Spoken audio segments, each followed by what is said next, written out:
Biblia inasema kwenye kitabu cha Mathayo sura ya 12 mstari wa 31 na ule wa 32, inasema, kwa sababu hiyo nawaambia, kila dhambi na kila neno la kukufuru watasamehewa wanadamu, ila kwa kumkufuru Roho hawatasamehewa.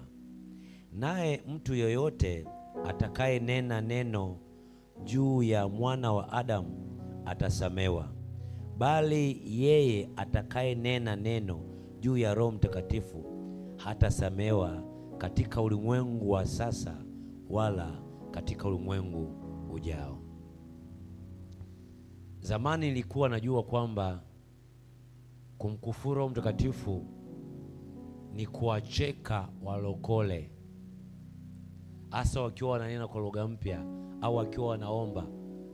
Nilikuwa najua kwamba ukiwacheka ndio unamkufuru Roho Mtakatifu. Bwana Yesu asifiwe. Lakini Yesu Kristo wakati anazungumza hapa kwenye Mathayo sura 12 mstari 31 na 32 kwamba yoyote atakayemkosea mwana wa Adamu atasamehewa. Kila dhambi utakayofanya, kuna room, kuna mlango, kuna chumba, kuna nafasi cha kusamehewa. Lakini kitu ambacho pekee ambacho akiwezi kusameheka ni kumkufuru Roho Mtakatifu. Nini maana ya kumkufuru Roho Mtakatifu? Bwana Yesu asifiwe sana. Amezungumza kwenye kitabu cha Isaya 63 mstari wa 10. Nabii Isaya anatabiri kwa uvuvio wa Roho Mtakatifu. Isaya 63:10 anasema, anatabiri kuhusu namna watu watakavyo mhasi Roho Mtakatifu, mkufuru Roho Mtakatifu. Anasema, lakini wakaasi wakamhuzunisha Roho wake Mtakatifu, kwa hiyo akawageukia, akawa adui, akapigana nao. Huu ni unabii ambao Isaya alitabiri kwa mbele, ambao wakati ulikuwa hujaja bado. Bwana Yesu asifiwe sana. Katika kitabu cha Biblia Matendo ya Mitume sura ya 7 mstari wa 51, tunamwona Stefano anawaambia Wayahudi, wana wa Israeli, anawaambia, enyi wenye shingo ngumu, msiotairiwa mioyo wala masikio yenu, siku zote mnampinga Roho Mtakatifu kama baba zenu walivyofanya, na ninyi mnafanya hivyo hivyo. Lini baba za hawa Wayahudi Stefano alikuwa anawaambia kwamba walikuwa wanampinga Roho Mtakatifu? Ni wakati Mungu amemtuma Musa awatoe katika nchi ya utumwa kule Misri.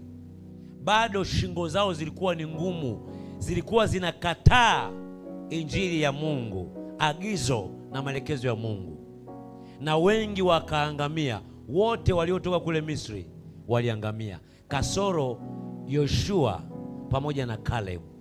Wale ambao waliosalia na Yoshua na Kalebu ni wale ambao walizaliwa ndani ya miaka 40 hapa katikati wakiwa jangwani. Ila wale waliotoka Misri waliobakia hai ni wangapi? Ni wawili, Kalebu na Yoshua. Kwa nini? Kwa sababu shingo zao zilikuwa nini? Ngumu. Walikuwa wanamkufuru, wanamwasi Roho wa Mungu. Hawataki kusikiliza maelekezo Mungu anayotoa kupitia kinywa cha nabii Musa. Bwana Yesu asifiwe sana. Kwa hiyo kumkufuru Roho Mtakatifu maana yake ni kutomsikiliza Roho wa Mungu anasema nini. Yohana sura ya 15 mstari wa 26 anasema, lakini ajapo huyo msaidizi, Yesu Kristo anazungumza, lakini ajapo huyo msaidizi nitakaye wapelekea kutoka kwa Baba, huyo Roho wa kweli atokaye kwa Baba, yeye atanishuhudia.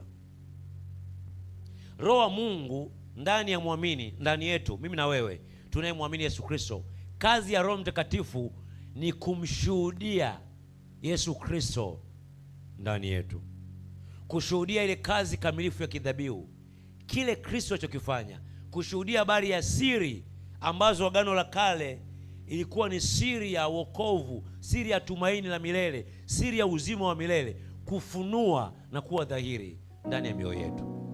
Kazi ya Roho Mtakatifu ni kushuhudia habari ya uzima wa milele, tumaini la uzima wa milele na unyakuo na maisha ya umilele.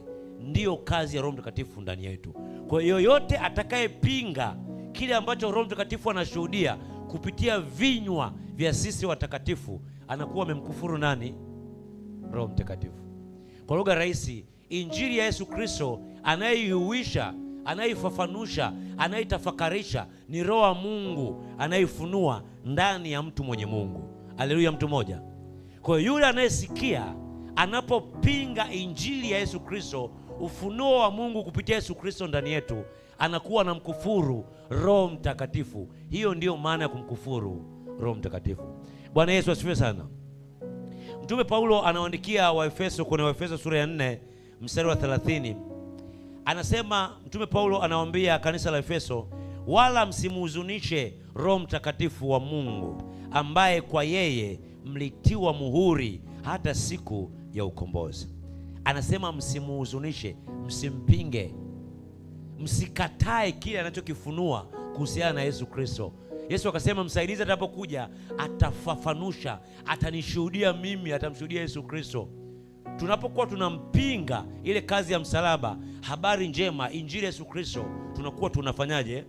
Tunamuhuzunisha, tunamkufuru Roho Mtakatifu. Bwana Yesu asifiwe sana. Ndio dhambi pekee ambayo hakuna mwanadamu atafanyaje? Atasamehewa. Kwa nini anasema atasamehewa? Ni kwa sababu katika kumkubali Kristo Yesu, kile Roho wa Mungu anachoshuhudia, ndio tunapata uzima wa nini? Wa milele. Biblia inasema Roho wa Mungu ndio anayetufanya sisi kuwa wana, na ndiye anayeshuhudia, Warumi sura ya 8 mstari wa 16, na ndiye anayeshuhudia ndani yetu kwamba sisi ni watoto wa nani? Wa Mungu. Yeye anayelia Aba, anasema Baba ndani yetu. Kwa hiyo Roho Mtakatifu ndio anayeshuhudia ndani yetu. Tunapokataa kile anachokishuhudia kinachohusiana na Yesu Kristo, ndio kumkufuru au ndio kumhuzunisha Roho Mtakatifu. Nitakusomea Waebrania sura ya 10. Waebrania sura ya 10, mwandishi anasema mstari wa 29. Waebrania 10:29 anasema, mwaonaje, haikumpasa adhabu iliyo kubwa zaidi mtu yule aliyemkanyaga mwana wa Mungu na kuhesabu damu ya agano aliyotakaswa kwayo kuwa ni kitu ovyo na kumfanyia jeuri Roho wa neema? Anazungumza yule ambaye anayekataa shuhuda ya damu ya agano la Yesu Kristo au kazi ya msalaba. Sio kwamba anaonekana anakufuru, anakataa, anakufuru ujio wa Mungu katika mwili, Emmanuel, Yesu Kristo. Sio kwamba ndio anamkufuru Roho Mtakatifu. Kwa hiyo ndio dhambi pekee ambayo Mungu hawezi kumsamehe yule anayekataa shuhuda za Roho Mtakatifu zinazohusiana na Yesu Kristo ndani ya muamini. Wathesalonike wa kwanza sura ya 5 mstari wa 19 anasema msimuhuzunishe Roho Mtakatifu. Bwana Yesu asifiwe sana. Nini nataka nizungumze? Tunaishi katika jamii ya watu tofauti tofauti, na jamii ya hawa watu tofauti tofauti wanatarajia kusikia kutoka kwetu sisi.